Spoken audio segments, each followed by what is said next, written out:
BFM Business et CB News présentent Hebdocom avec Margot Haddad. Bonjour à tous, ravi de vous retrouver sur le plateau d'Hebdocom. Au programme de cette émission, Femme Actuelle devient le premier site féminin en France. La ligne éditoriale a évolué post-Covid pour s'adapter davantage à ses lectrices. On en parlera dans un instant avec Claire Bernard, directrice marketing et business développement de Prisma Media. Autre titre de l'éditeur, c'est Dr Good avec Michel Simès. Prisma Media en fait une nouvelle formule à partir du 11 juillet prochain.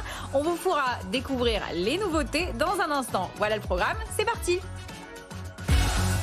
Hebdocom sur BFM Business. Et pour cette émission, je suis entourée de deux chroniqueurs que vous connaissez, mais qui ne sont pas les chroniqueurs habituels autour de ce plateau. Rebecca Blanc-Lelouch de BFM Business et Julien Gasqui de BFM Business. Bonjour, merci d'être avec nous pour cette dernière de la saison. Avec plaisir Margot, merci à vous. Bonjour Margot. On passe tout de suite au Focus Com ? Allez, c'est parti. BFM Business, Hebdocom, le Focus Com. Claire Bernard, bonjour. Bonjour. Alors, vous êtes la directrice marketing et business développement de Prisma Media. On est ravis de vous avoir sur ce plateau pour deux actualités phares de Prisma. Quelle est la ligne éditoriale, tout d'abord, de Femme Actuelle ?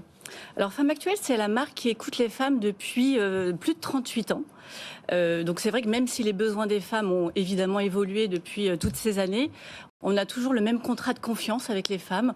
On souhaite leur rendre leur quotidien plus facile et les aider à faire les bons choix pour elles. Combien vous avez d'abonnés, combien de visiteurs Alors, ce qui est important de savoir, c'est que Femme Actuelle, c'est la première marque féminine en France, avec 21 millions de contacts par mois. Donc, on a à la fois le magazine, c'est 450 000 exemplaires par semaine vendus. Et puis également notre site internet, donc on en parlait, femmeactuelle.fr, à 17 millions de visiteurs uniques. Donc on est numéro 1 face à toute l'offre de sites féminins.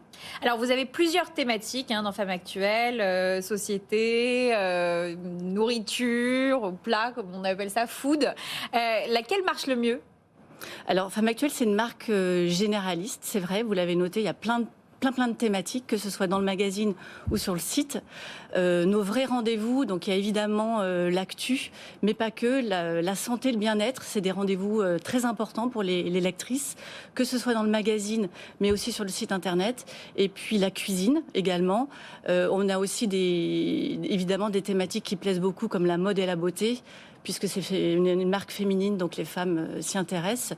Et puis l'horoscope. L'horoscope, exactement. Rebecca ? Femme Actuelle est donc aujourd'hui le premier site féminin en France. À quoi ressemble l'évolution de Femme Actuelle ces dernières années ? Donc l'audience du site ? L'évolution dans son ensemble ? On est passé en fait sur parce qu'il y a plusieurs choses dans votre question.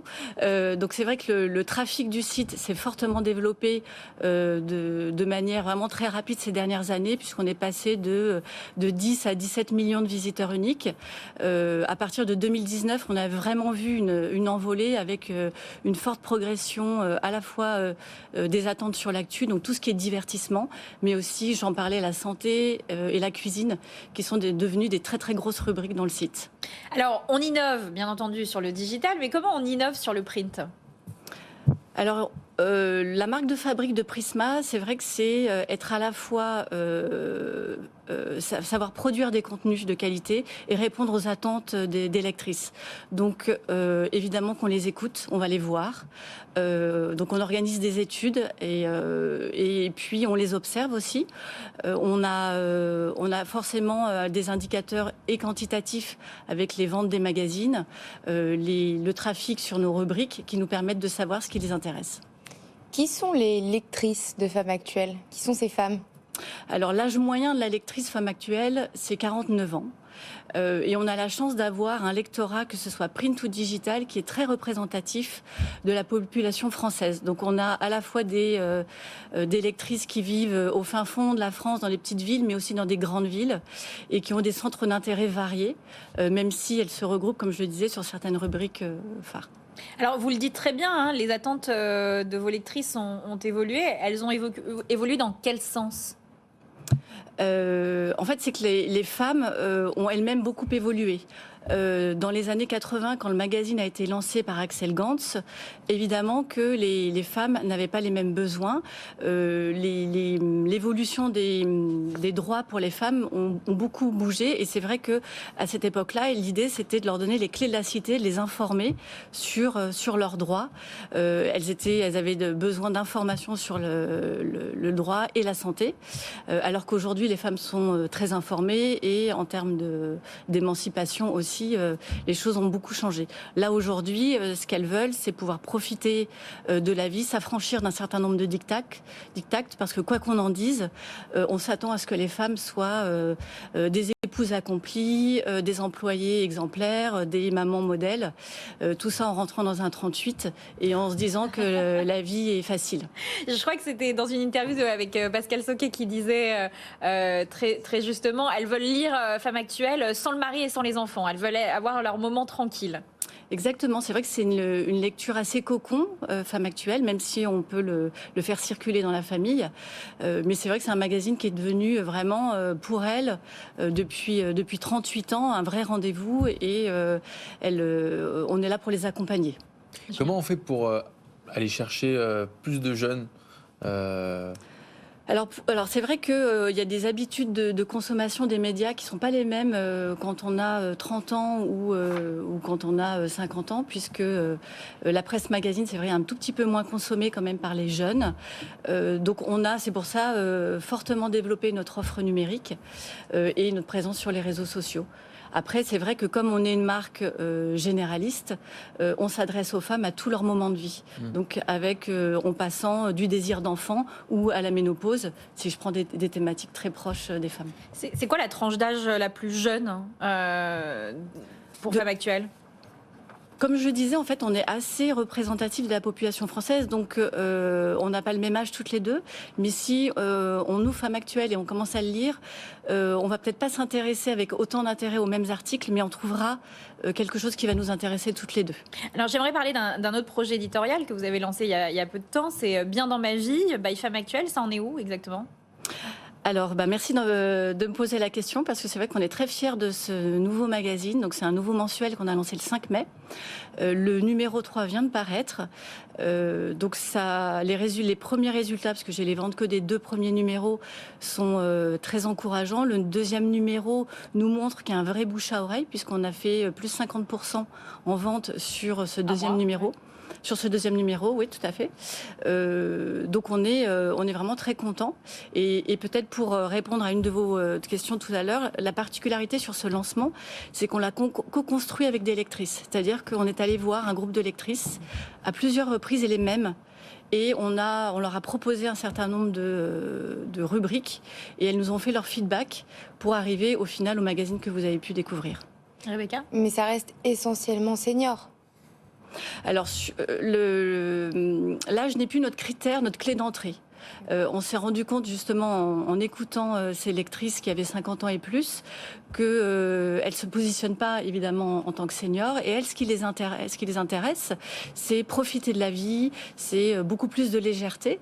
Donc notre souci, c'est vraiment d'être sur cette ligne éditoriale de l'épanouissement de soi.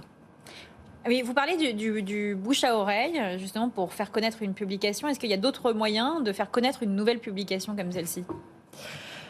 Alors le contrat de base, c'est évidemment d'avoir un magazine, une offre éditoriale qui réponde à des attentes. Donc ça, en effet, faut faire le trou avec ça. Et après, il faut avoir un peu de moyens, il faut communiquer. Donc si on peut communiquer en télé, en radio, en affichage, c'est ce qu'on a la chance de pouvoir faire chez Prisma Media. Et vous en faites une priorité, ça ? Non, c'est pas une priorité, parce qu'on peut pas toujours le faire, et on s'adresse pas toujours à une cible pour laquelle communiquer en télé est nécessaire. Après, en effet, il faut pouvoir faire ce que je fais là aujourd'hui, avoir la chance d'être invité sur des plateaux pour pouvoir en parler. Et puis, on a des liens très très forts avec le réseau de vente. Les marchands de journaux, c'est aussi le nerf de la guerre, qui nous mettent ils nous positionnent bien, parce qu'ils sont maîtres de leur point de vente. Donc d'avoir une belle exposition, c'est ce qui peut garantir le succès. Julien ? Est-ce qu'il va y avoir peut-être des nouvelles innovations à venir, comme la plateforme Vivante qui a été lancée en 2021 ? Alors oui, c'est vrai que chez Prisma Media, l'innovation, c'est vraiment au cœur de notre métier. Donc on réfléchit tout le temps, on travaille vraiment sur des nouveautés. Vivante a été lancé, c'est un programme vidéo donc, qui est toujours actif il y a en octobre 2021 sur la santé. Donc on le fait toujours vivre et c'est vrai qu'on a d'autres sujets sur lesquels moi je travaille. Et il y a notamment autour de la ménopause, un vrai sujet sur lequel nous on souhaite s'investir. Claire Bernard, une dernière question concernant les médias féminins. Comment on se développe sur le digital, avec le féminin en particulier ? Il faut être assez expert, à la fois dans la production de nos contenus et aussi techniquement. Parce que c'est vrai qu'un site internet, c'est des millions de lignes de code. Donc ce qui est important, c'est vrai que c'est d'avoir un site qui nous permette aussi d'être vu. Donc on a à la fois des journalistes qui identifient, selon les Google Trends, ce qui est recherché par les lecteurs. Donc on produit les contenus qui sont recherchés, puis d'avoir techniquement l'interface qui nous permet vraiment de pouvoir adresser tous ces contenus. Par quoi ? Par des applications par exemple ? Ça peut être des applications, mais même tout simplement un site internet. S'il n'est pas assez solide, vous avez tout d'un coup un papier, un article qui génère beaucoup de trafic, et ben, le site est en erreur. Donc, du coup, personne ne peut le lire. Donc, c'est pour ça que je dis que la technique est ultra importante. Et après, on a des leviers marketing, comme dans tout univers. Donc, c'est de l'achat de mots-clés ou pas. En tout cas, on active tout ce qu'on peut pour générer un maximum de trafic. Merci beaucoup, Claire Bernard. Vous restez avec nous parce qu'on vous retrouve dans la deuxième partie de cette émission. Et tout de suite, c'est la chronique TechCom, votre chronique TechCom, Julien Gasqui. BFM Business, Hebdocom, TechCom. Alors Julien, on commence votre chronique avec le Digital Market Act et le Digital Services Act qui ont été adoptés par le Parlement européen. Les géants du numérique vont donc devoir se conformer à de nouvelles obligations et notamment s'agissant de leur activité publicitaire. C'est un coup de massue géant pour le business model des grandes plateformes comme Meta, comme Facebook, comme Amazon, comme Google. L'idée de ces règlements, c'est de faire émerger d'autres plateformes européennes qui pourraient rivaliser avec ces grandes plateformes. On va mieux réglementer le ciblage publicitaire des grandes plateformes américaines notamment. Alors on va dans le vif du sujet. Premier changement, les plateformes ne pourront plus recroiser les données des utilisateurs qui utilisent plusieurs de ces services comme Meta avec Facebook et Messenger. Désormais aussi impossible pour une plateforme d'utiliser des données sensibles, vos opinions politiques, votre religion, votre orientation sexuelle. Impossible pour elle d'utiliser ça. Possible aussi de connaître gratuitement les critères de ciblage si vous êtes utilisateur. Sur quoi se basent les plateformes pour vous cibler, vous adresser de la publicité, ce sera possible de connaître ça. Et puis enfin, interdiction pour une plateforme d'adresser de la publicité ciblée à des mineurs. Et quelles vont être les sanctions en cas de non-respect ? Elles vont être très lourdes. Sachez qu'en cas de non-respect, 10% du chiffre d'affaires mondial des plateformes pourra être demandé. Ça correspond à peu près à 40 milliards d'euros si Amazon est condamné en Europe. 80 milliards d'euros pour Amazon en cas de récidive, soit 20% de son chiffre d'affaires en cas de récidive aussi. Les plateformes pourront céder des activités. Elles seront contraintes de le faire. Ce sera la Commission européenne qui va se charger de ce contrôle. Elle va se doter de moyens. 30 millions d'euros annuels vont être alloués par la Commission européenne et ce sera aux plateformes de payer ces 30 millions d'euros. 150 experts aussi seront engagés à temps plein pour analyser la data. À noter enfin que ces règlements européens seront applicables dès 2023 si l'Union européenne et si les États membres de l'Union européenne à la fin de ce mois-ci approuvent ces règlements. Et d'ailleurs, ces nouvelles règles sont très scrutées aux États-Unis, Julien. Oui, tout à fait. C'était déjà le cas avec le RGPD, ce règlement sur la protection des données personnelles. Les autorités américaines, elles étaient très vigilantes sur ce RGPD. Elles se sont même adaptées avec, en Californie, des décisions similaires qui ont été adoptées. Surtout, ces plateformes, elles ne peuvent pas ignorer les règles en Europe, même si leurs activités sont mondiales. Leurs services à ces plateformes, ils sont globaux et donc des règles en Europe impactent quand même des activités aux États-Unis et dans le reste du monde. Avec ce DMA, avec ce DSA, les plateformes pourraient effectivement s'adapter aussi et les autorités américaines réfléchissent déjà. La Federal Trade Commission et le Department of Justice, qui sont chargés de ces questions aux États-Unis, pourraient aligner leur position sur les mêmes principes que l'Union européenne. Merci beaucoup, Julien. Et on passe tout de suite au JT de la com avec Rebecca Blanc-Lelouch. BFM Business, Hebdocom, le JT de la com.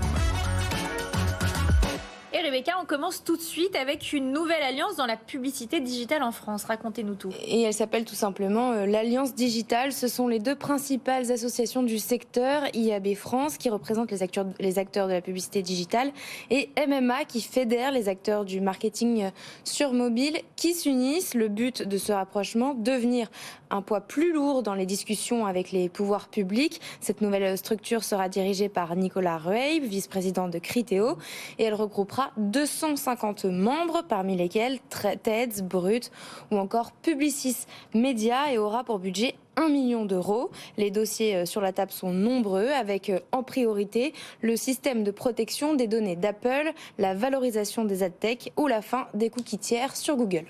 Et cette semaine, Rebecca, France Télévisions présentait sa nouvelle grille avec comme objectif proximité et numérique. Sur l'immense scène d'un entrepôt à la Villette, Delphine Ernotte a déroulé la nouvelle organisation des programmes du groupe. Alors, dans les grandes lignes, en priorité, l'information de proximité, avec notamment la refonte de l'offre régionale via France 3, et le numérique avec la montée en puissance attendue de la plateforme en ligne France.tv. Les journaux nationaux de France 3, le 12-13 et le 19-20, seront supprimés dès septembre 2023 et seront remplacés par 24 journaux télévisés lancés intégralement depuis les régions. Et aussi une autre chaîne, M6, qui s'installe au capital du vendeur de meubles Milibou. À partir de maintenant, M6 détient 21% de Milibou. Les deux structures avaient conclu en 2019 un partenariat de 3 ans visant à échanger de l'espace publicitaire sur les chaînes du groupe contre des obligations convertibles en actions. Et donc, à l'issue de ces 3 ans, M6 a choisi de concrétiser son engagement aux côtés de cette PME savoyarde. Et d'ailleurs, le montant de cet investissement s'élève à près de 4 millions d'euros. Et maintenant, on va parler Google. Google qui a réagi à la décision de la Cour suprême de révoquer le droit à l'avortement, Rebecca. Après le positionnement des autres, Google a, elle, décidé de supprimer les données de toutes les personnes qui auraient cherché une clinique pour avorter grâce au moteur de recherche. Conséquence, cela empêchera à un État américain qui interdit l'avortement de lui demander de lui transmettre les informations collectées. Jusque-là, les géants de la pub étaient restés silencieux à ce sujet. Google répond donc à la pression des élus démocrates et des associations qui appelaient à mieux protéger la vie privée des utilisateurs. Et on en parle depuis le début de cette saison, Rebecca, le podcast, on n'entend que ça. Et on termine justement avec la plateforme Magellan qui annonce qu'elle se fait racheter par l'agence de presse ETX Studio. La plateforme de podcast payant, fondée en 2018 par Mathieu Gallet et Arthur Perticoz, devient une filiale à 100% d'ETX Studio. Avec cette acquisition, ETX Studio souhaite accélérer dans l'audio et vise les 15 millions d'euros de chiffre d'affaires dès l'année prochaine. Pour l'ensemble du groupe, Mathieu Gallet devient président non exécutif d'ETX Studio et reste directeur général de Magellan. Merci beaucoup Rebecca et on passe tout de suite au décryptage. BFM Business, Hebdocom, décryptage. Et nous sommes toujours en plateau avec Claire Bernard de Prisma Media. Bonjour à nouveau. On va parler maintenant de Dr Good, cette publication qui fait peau neuve bientôt, le 11 juillet. Lundi prochain. Alors, comment vous êtes devenu l'éditeur de Dr Good? Parce que c'était il y a à peine quelques mois. Comment ça s'est déroulé, cette passation? Prisma a repris la licence du magazine Dr Good le 1er juin. Donc on a eu des échanges avec Webedia et Reworld, l'ancien éditeur du magazine, très utile en fait pour reprendre l'activité. Et ça s'est passé comment ? Ça s'est bien passé en fait. Il n'y a pas eu d'accro, c'est ça que Non, c'est pour ça que je vous disais, c'est des échanges professionnels et utiles pour nous, pour vraiment récupérer un certain nombre d'éléments pour utiliser le magazine et la marque et voilà. Rebecca ? Que viennent chercher les lecteurs de Dr Good dans ce magazine-là qu'ils n'auraient pas pu trouver pour autant dans un autre magazine santé ? Alors sans surprise, Michel Simès, clairement. Clairement, on est allé à la rencontre des lectrices pour justement se mettre dans le bain, un peu comprendre comment fonctionne le magazine. Et on s'est rendu compte qu'elles étaient littéralement sous le charme, c'est vrai, de Michel Simès. Alors bien sûr, c'est une personne très charismatique, mais pas que. En fait, il est vraiment expert, reconnu comme étant un médecin valable, au-delà même de son expertise d'origine. Donc dans le magazine, évidemment, elles viennent retrouver ce médecin copain qui a un ton. Vous dites elle, mais ça s'adresse pas. Alors c'est vrai que les acheteurs sont plus des acheteuses. Après, c'est vrai que le magazine Dr Good est non genré, on va dire, et traite de la santé pour les hommes et pour les femmes. Et il y a même une rubrique qui est dédiée aux hommes, c'est vrai. Et donc la cible, en fait, c'est qui concrètement ? C'est les femmes, mais quel âge Alors, le lectorat est plutôt... CSP+. Non. En fait, c'est assez populaire. Et quand je dis populaire, c'est dans le sens où c'est assez global, en fait, en termes de répartition de la population française. Après, en termes d'âge, on est plutôt sur un lectorat qui est proche des 50 ans et plus. D'accord. Voilà, puisqu'on s'intéresse un peu plus à sa santé quand on vieillit. Voilà. Oh, je ne sais pas si c'est vrai, ça. Mais vous dites que Dr Good fait peau neuve. Ça représente quoi, concrètement, de faire peau neuve ? Comme je l'ai déjà dit, c'est vrai que Prisma, on aime bien on a un vrai savoir-faire sur les contenus. On a des équipes de journalistes qui ont à cœur d'apporter leurs pattes et c'est vrai d'écouter les lectrices. Donc on a voulu faire une nouvelle formule pour apporter des nouvelles choses. Et puis comme on a écouté les lectrices, elles nous ont évidemment parlé de tout ce qu'elles aimaient dans le magazine. Et donc et on a voulu, en surfant là-dessus, apporter des choses nouvelles qu'elles voulaient en fait. Parce qu'il y avait des attentes. Quoi concrètement ? On a 6 nouvelles rubriques. D'accord. Donc par exemple une rubrique sur les enfants, beaucoup plus de témoignages positifs parce que c'est vrai qu'on se rend compte que la santé, ça passe aussi par un état d'esprit positif pour aller bien. On traite aussi des médecines douces alors qu'auparavant c'était pas du tout traité. Parce que c'est une attente, c'est vrai d'avoir aussi des éléments sur toutes ces médecines alternatives auxquelles on ne sait pas trop à quoi s'en tenir. On a changé la couverture aussi, on lui a apporté, on la voit, un peu plus de couleurs, tout en gardant l'ADN et évidemment le logo, qui est un élément de reconnaissance.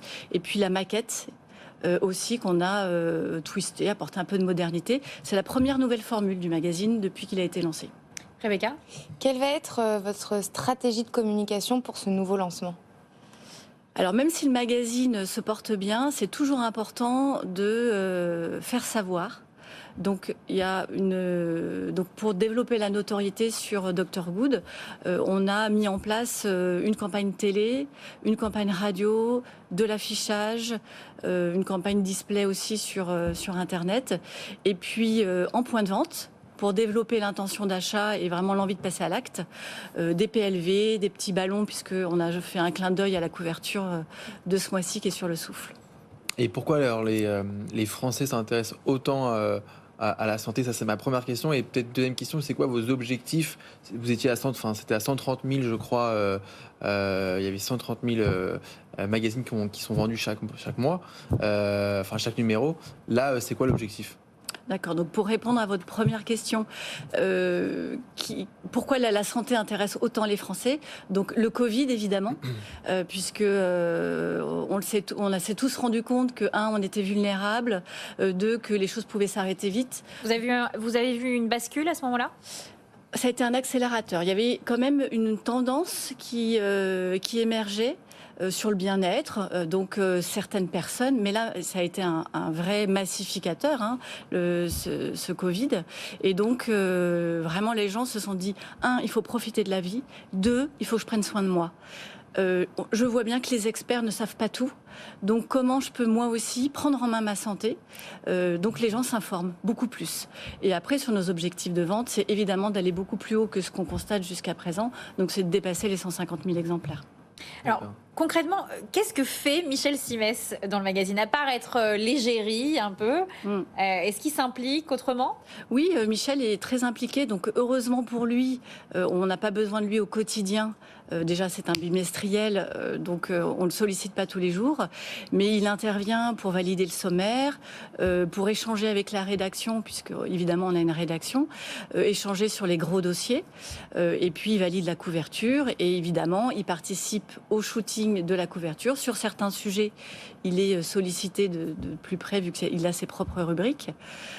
Et puis la communication, quand on a besoin de lui, il se met évidemment à notre disposition pour parler du magazine et rencontrer des lecteurs si besoin. Alors ça, c'est vraiment la marque de fabrique de Prisma, hein, de mettre en avant des égéries. On l'a vu avec Sophie Davant, par exemple, également. Pourquoi ça marche autant ? Alors juste pour corriger un petit truc, parce que pour mes autres amis éditeurs, ils ne seront pas contents. Donc S de Sophie Davant, c'est pas le groupe Prisma Media qui l'a lancé. Donc il n'appartient pas au groupe, c'est CMI, oui, tout à fait. Donc il y a d'autres éditeurs qui ont des magazines d'égérie, et c'est vrai que c'est une nouvelle tendance sur laquelle nous-mêmes on a voulu aller, parce que ça permet le fait d'impliquer une personnalité. La personne vient avec son expertise, sa notoriété, ses valeurs, et donc ça permet aussi de gagner du temps dans ce qu'on veut raconter au lecteur. Ça crée une relation de proximité beaucoup plus forte et différente de ce qu'on fait avec un magazine, nos autres magazines. Donc c'est en ça que c'est intéressant. Et est-ce que vous allez lancer d'autres magazines basés sur des fortes personnalités oui, on y réfléchit. Oui, je peux pas je vais pas vous le dire, parce que évidemment. On travaille dans un univers extrêmement concurrentiel, donc je ne peux pas vous révéler ce genre d'informations. Mais oui, bien sûr, ça fait partie des projets 2022, des axes sur lesquels on travaille, oui, 2022, 2023, oui.